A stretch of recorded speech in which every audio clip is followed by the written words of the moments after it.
Hey y'all, it's Chizanna and Laila. Our Perspective podcast is back.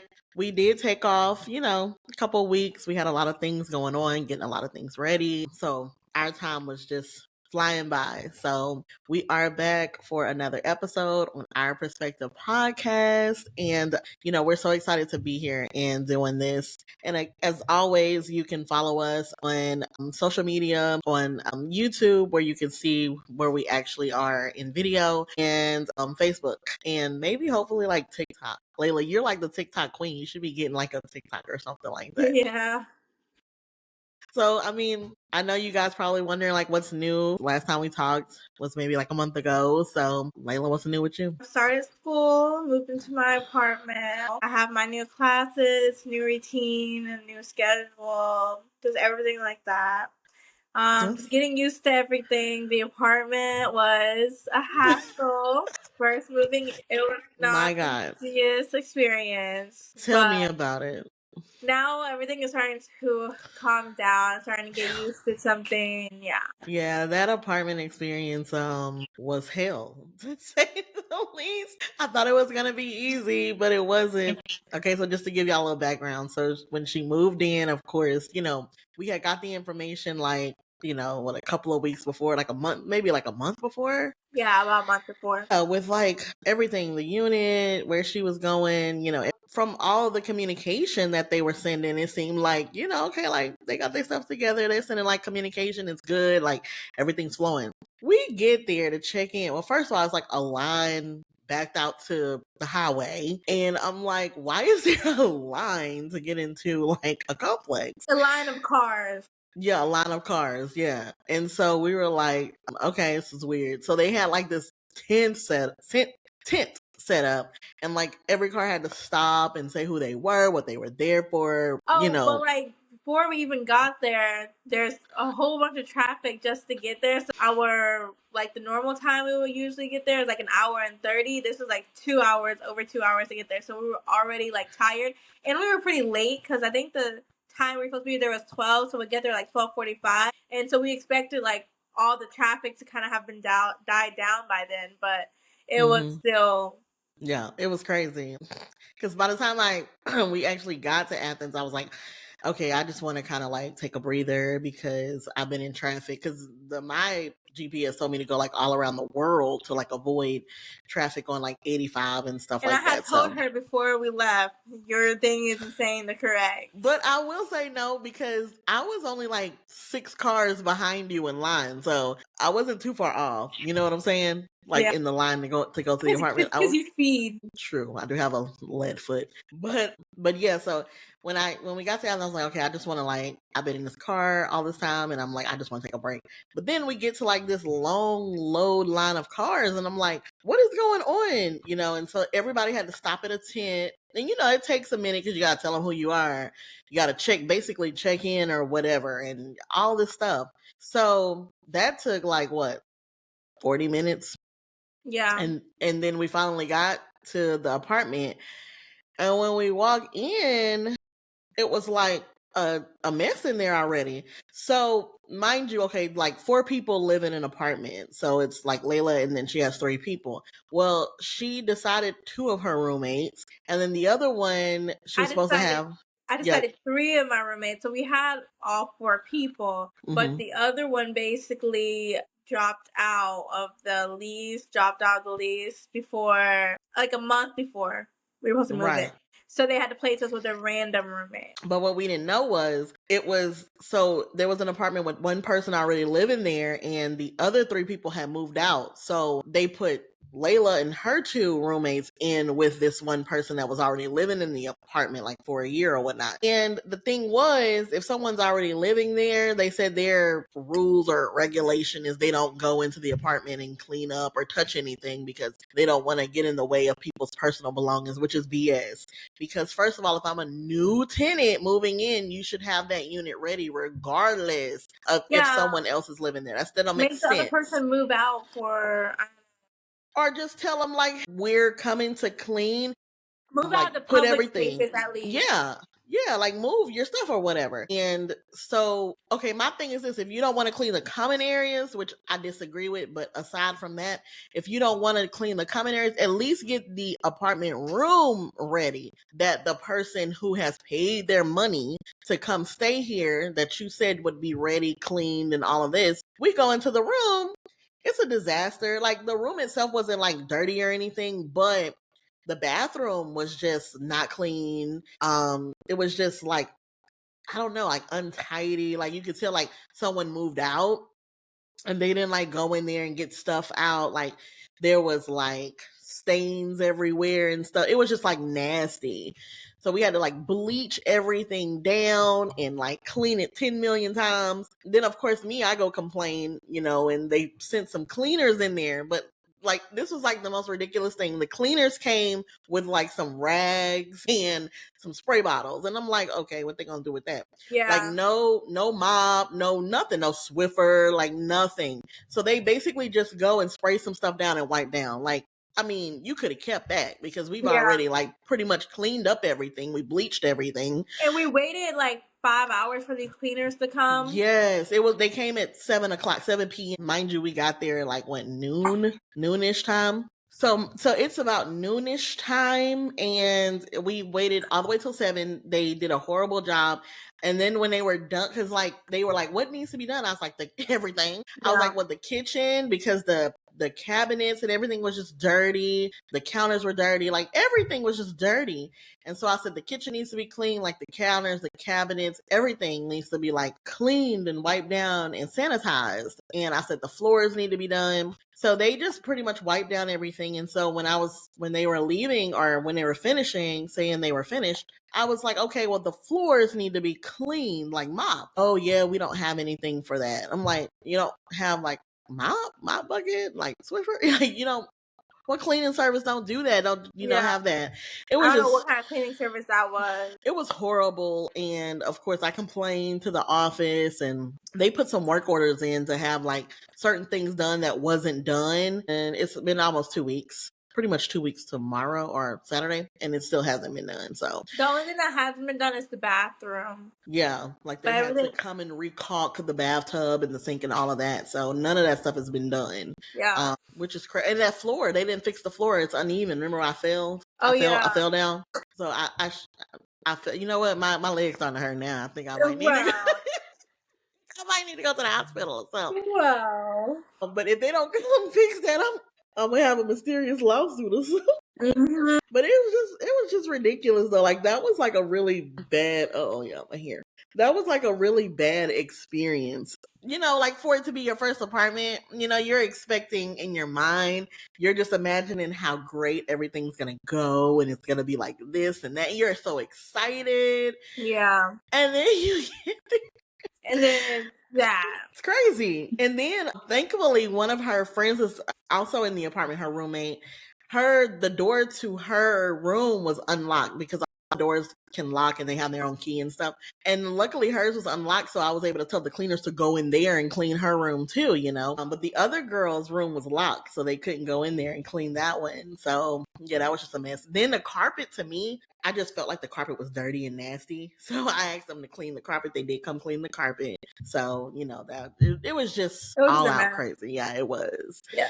But, do you like apartment life? Like, other than the issues, just the apartment life, like, do you like apartment living? Yeah, I like living in the apartment. Besides that issue, that was fine. I don't really like driving back and forth to class, or like riding, because we have like a little shuttle. I don't really like riding the shuttle. So I would rather live a little bit closer to campus. But other than that, that's fine. Yeah. Oh, and even the shuttle. The shuttle is a problem because like they only have one shuttle that goes back and forth, and the shuttle isn't big enough to have everybody have a seat. So once everyone sits down, then you have to stand up, and if you can't stand, he's telling you to get off the shuttle, and you just miss your opportunity to go back to campus or go to campus, which could be a problem, because that is crazy. Yes. Then you have to get an Uber or a Lyft if you want to get home at an efficient time or get to class on time. And then the air on the shuttle. Oh, the air on the shuttle, it was broken. Mind you, it's August, so this is the hottest month. My friend, she came off the shuttle. You would have thought that she went in a sauna. Like that's how. That's just unacceptable. I'm sorry, like to me that's just Yeah. unacceptable. But yeah, she's working through it. I know it's just like one day at a time, taking one day at a time with these things. But Yeah. And these little college towns, they try to get over on college students because they know that this is like their first time ever living in an apartment or stuff, and stuff. So yeah, they should try to get over. But when you have a mom like me and know how to argue, yeah, honey, I argue them down. You know what I'm saying? I got things taken care of. I got things issued to us, credits issued to us. So I wasn't backing down, you know. And I just feel sorry for like people who don't have parents, you know, whose parents unfortunately might have passed away or they just don't have anyone like helping them, you know, having to navigate through all of that. Cause like, can you imagine having to navigate through all of that stuff by yourself? yeah. Like, you know, you probably just would have like said, you know, like this needed to be done. And then they'll be like, oh, okay, yeah, we'll take care of it. And you're like, okay. And then waiting for something to happen that never would happen because they're just pretty much brushing you off. Like, oh, she's just a kid, just brush her off. We'll get to it when we get to it. And I'm like, no. I want time frames. I want this done. I want you to tell me how you're gonna do it. I want to see it put in writing. Like, you know me, I'm like, no, we're gonna take care of this like right now. But all in all, you know, we're just taking it one day at a time. But so are you excited about college football starting next? Well, actually it starts this weekend. Some schools start this weekend. I don't care about Georgia, so I'm excited for Georgia to start playing. They play their Clemson game next Saturday, so that should be fun to see. You're excited to start losing? Because you know you got Alabama on the schedule. And Alabama is stronger than ever. That's a lie. You can't even say that. We're stronger than ever, okay? Because we still have Nick Saban as a part of us. You know, he's still like there to encourage the guys and stuff like that. And he's going to be at the first game. So, I mean, he's still, don't be rolling your eyes. He's still there. Like, and that energizes us and motivates us because, you know, to go out there and still kill it. You know what I'm saying? So I'm excited to see Alabama continue the legacy because just because somebody leaves, like, it doesn't mean that it's gonna stop. Like, you know what I'm saying? Like, the legacy still goes on. Not good anymore, y'all. Well, okay, before Nick Saban, there was Paul Bear Bryant, and he was just as much of a force as Nick Saban was, and people thought when he was gone, oh my God, and then look, it's just like there's something in the air in Alabama where they can't be unsuccessful. Like, it just works, and it's just been winning recently. Okay, well, that's just because NIL sucks and it's a mess. Like people go, oh, I'll give you $1 million. Oh, I'll give you $1.5 million. I'll give you $2 million. It's like, this is ridiculous. It's like it's like they're put on an auction and all these people are like bidding, you know. But I'm excited for it. But listen, I wanted to ask you something. Okay, so I was talking to one of my friends and she was telling me about a situation that happened in her family, which I thought was pretty interesting. And then I started thinking about it, like, how would I feel? And I started looking at it from different sides. Okay, so basically I'll just paint the scenario for you. Say you are married and you and your husband have kids and you know you live a good life and you know you and your husband are in love and y'all have a pretty good marriage and relationship, you know, and you have like a really best friend, someone you've been knowing for a long time. Y'all are like sisters and you know she knows everything about you and your family, your kids, your husband, you know, y'all all get along. Like she knows your kids love your kids love her, which that's the key. Your kids love her. And then, you know, your husband's cool with her and everything. Like, everything's good. Say you, like, pass away and, you know, she's, like, consoling her. Not, like, making moves on your husband, but just, like, saying, like, hey, I'm here for the kids. Like, if you need me to pick them up from school, like, whatever you need me to do, I'm good. And say her and your husband start getting, like, close and they end up getting married. How would you feel? I mean, well, you're dead. Yeah. How, like, thinking about that, how do you think, okay, well, but listen, think about it this way. Would you want some random woman coming into your husband's life and being with your kids versus someone that you know loves your children and going to treat your children like you would treat your children? Yeah. Yeah, what? I would want some random person. It's ridiculous. Like, I don't care. That's disgusting to me. That makes me sick. No, your face.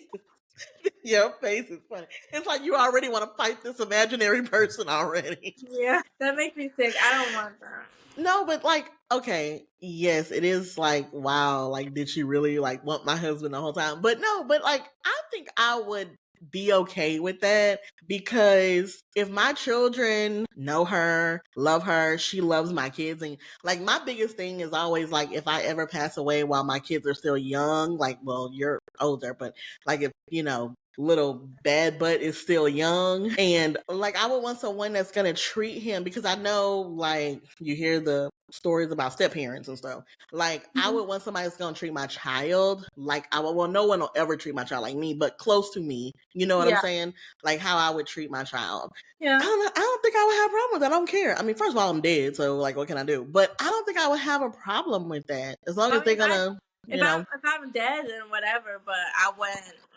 They can treat my kids good, but not be with my husband. I mean, I don't know. I think I don't see a problem with it. I really don't. I don't see a problem in it. It's like I know, but it's just like, dang, like you'll think like, is my husband treating her the same way he treated me, and like, is he telling her things that we went through that I never told my friend? You know what I'm saying? Yeah. But yeah, I was just thinking about that. And so like my friend that told me that, she was mad at the family member that did that because she was like, he should have never married, his wife's best friend or whatever. Like they felt like that weird. was That's a little weird from his point of view. Well, I don't know. I mean, I guess maybe he wanted, if he was going to get married, I guess he said he wanted to get married to someone that he could trust and know, like if you know this person, like, cause when you're dating, especially when you're older and you've been married for a long time and then you got to start over, like, you got to go through like meeting somebody, vetting that person, knowing if they're a good person or not. And, seeing their truth, that takes time. But if you already know this person and pretty much know their character, that's half the battle right there, Yeah. So, I don't know. I just felt that that was kind of weird. But I think like if I was and I think too, like if I was your age, yes, like 20 years ago, I would have been like, hey, no. But like I think when you're older, you think about stuff, you'd be like, shoot, I don't really care. But also, then again, I do think it depends on which of my best friends it is, because certain people I would be like, don't marry her. But okay, you're gonna come back from the dead and hunt them. Yeah. But then other people I would be like, okay. Yeah, that's true. Well, like I would be fine with. And see, I don't call everybody my best friend either. I think I have like truly like two best friends, two people I can say like, oh, these are my best friends. I only have three. I only think I have three. I think only one out of the three I would be okay with. So yeah. I think I know who you would be good with and who you wouldn't be good with. So it's kind of evident. But yeah, I thought that was interesting. But yeah, guys, we are gonna call it quits. We just wanted to come on and do our thing because we haven't seen y'all in a while. So just be on the lookout for, like I said, hopefully we can get some more social medias going where we have just like more content like swirling around and stuff. So Laila, anything you want to end with? No. Well, we're just gonna continue to try to, we may not come every week, but every other week, just kind of like until things get settled. There's a lot of moving parts going on right now. So, but we still love you guys, and we will always bring you fresh content and let us know. So, like, we'll be posting like small clips of stuff that we talk about. So, if we post it on social media and you see it on like Facebook, if you follow us on Facebook, then just come and let us know what you think about some of the things we said, especially with the, my husband, I passed away, my husband married my best friend. Like, how would you feel about that? So I always like to hear other perspectives. So, all right, guys, stay safe. Until next time, see you later. Bye.